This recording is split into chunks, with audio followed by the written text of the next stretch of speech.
Into the Radius is coming to a close. With the sequel coming this year, Into the Radius 1 is quite literally nearing the end of its life. From 2020 until now, we've been spoiled with new Radius updates, including but not limited to moving new locations, engine changes, and the new addition of weaponry we couldn't imagine living without now. But with that, we've also been promised some things coming in Into the Radius 2, while also being promised things from Radius 1 that we did not receive. I'm not judging CM Games, I get making games is hard, but mods also make me hard, so what are we talking about? You'll never hear me say that again, so enjoy it while you can. While Radius 2 has not released, I'm still waiting on the NDA so I can play early CM Games. You have my email? I have. Please just let me try. I don't have a joke for this one. We've been getting dev diaries about the upcoming release for Radius 2 with the Squeakquel. And the Squeakquel will hold my wallet folds, but what won't open my wallet folds is my brand partner, Mint Mobile, with their unlimited phone plan starting as low as $15 a month. While Ryan couldn't be here for this ad read, what could be here is big wireless companies that love to charge you more for less features. To learn more and have Ryan Reynolds speak on the next ad read, visit trymintmobile.com/view in the description below and start saving today.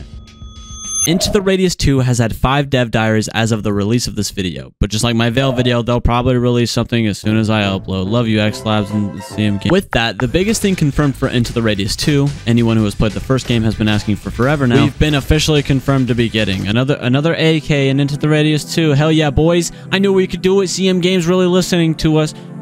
Oh, you wanted that? That's not happening. Do you imagine? You imagine that on Quest, dude? Ew. Ew, gross. That's fucking ew. Multiplayer is 100% confirmed. That's a surprise to no one since they announced that forever ago, but still glad we'll be able to definitely troll friends by hoarding all the loot in the Radius. I'm calling it now. Friendships will be ruined. Destinies will be told, and the championship is up for grab. I wrote this while I was watching the Elimination Chamber. But let's talk about what I think is the more controversial decision. Into the Radius 2, at first, will be only a PC VR exclusive. I'm both surprised and not surprised. With the popularity of the Quest, I'm surprised this wasn't a Bone Lab situation where we got Quest first, PC VR later. I'm glad they went this route. This almost guarantees that we'll get a more full-fledged game compared to something like the Boneworks versus Bone Lab situation. We're also going to be going to a different location. I couldn't find if this is still in the Pechorsk area. It is, by the way. I looked it up. I should have changed that in the script. But regardless, we'll be visiting new areas compared to Into the Radius 1.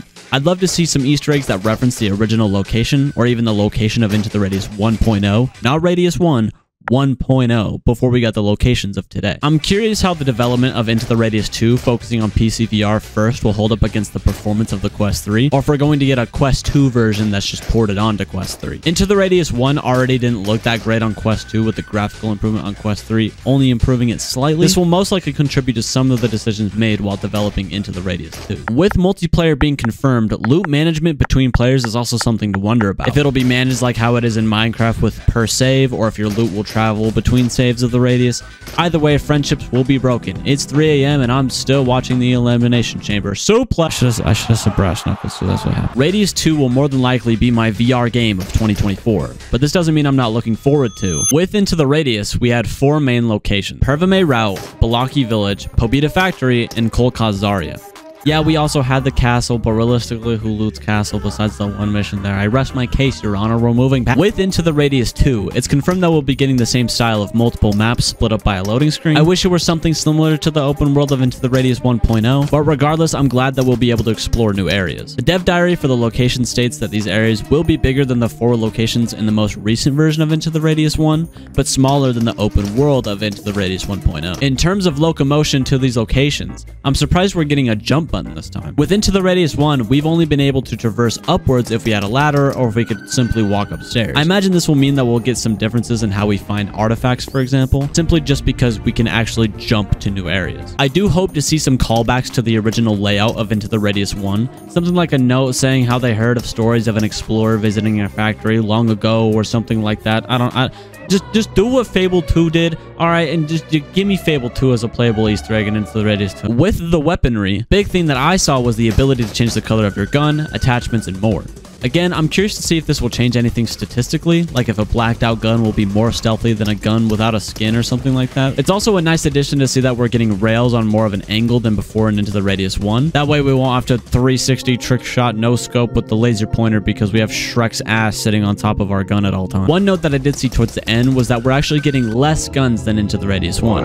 I do think this is a good thing. It's better to have quality over quantity. I do imagine we'll be getting more guns in later updates, but for now it said that we're getting 3 guns in the early early access before launch. But Into the Radius 1 had a very interesting story. Not to drop any spoilers if you still haven't completed it yet, it's time, dog. You got to get this going or it's never gonna happen. Get your Sigma male business grind set mindset and we can play Radius 2 together. While it is said that the early access versions won't have the story elements of the first game, I'm hopeful we'll get it relatively soon after seeing it, as I believe that's the main reason to still play Into the Radius 1. The story of Into the Radius 1 is set around the later 20th century, somewhere around the 1990s. I'm assuming I could be wrong. I wasn't born in the 90s. Shout out the 2000s, baby. That's when Into the Radius 2 was set. 2002 gang rappers. Again, set in the mid-2000s, the new unnamed explorer will have the resources gathered from the first run of Into the Radius. It's said that the UNPSC gathered enough resources and data from the first expedition that you'll have greater resources for another expedition in Into the Radius 2. Again, set in the mid-2000s, the new unnamed explorer will have the resources gathered from the first run of Into the Radius.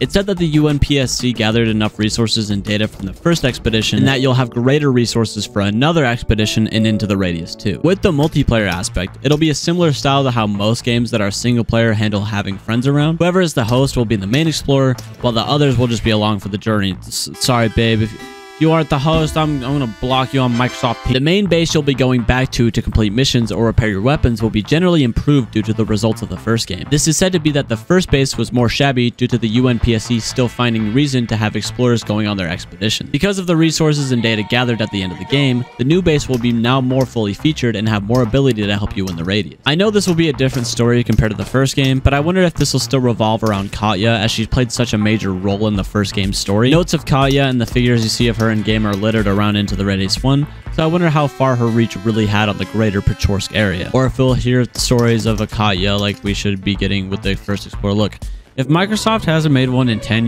years, I'm sure they'll be fine with a little plagiarism. But with that, it's time to say goodbye to. Into the Radius 1 has been by far my most favorite VR game that I've ever played. I'm well over 100 hours deep, and the only other VR game that has had that same pull over me is Beat Saber, and I've really fucking played.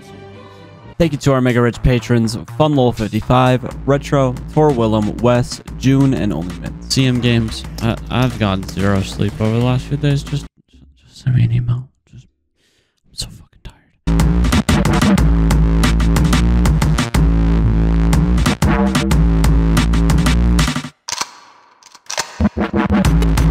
With the multiplayer aspect, it'll be a similar style to how most games that are... Already, dog? My pizza's done. What the heck? Love you, Ryan.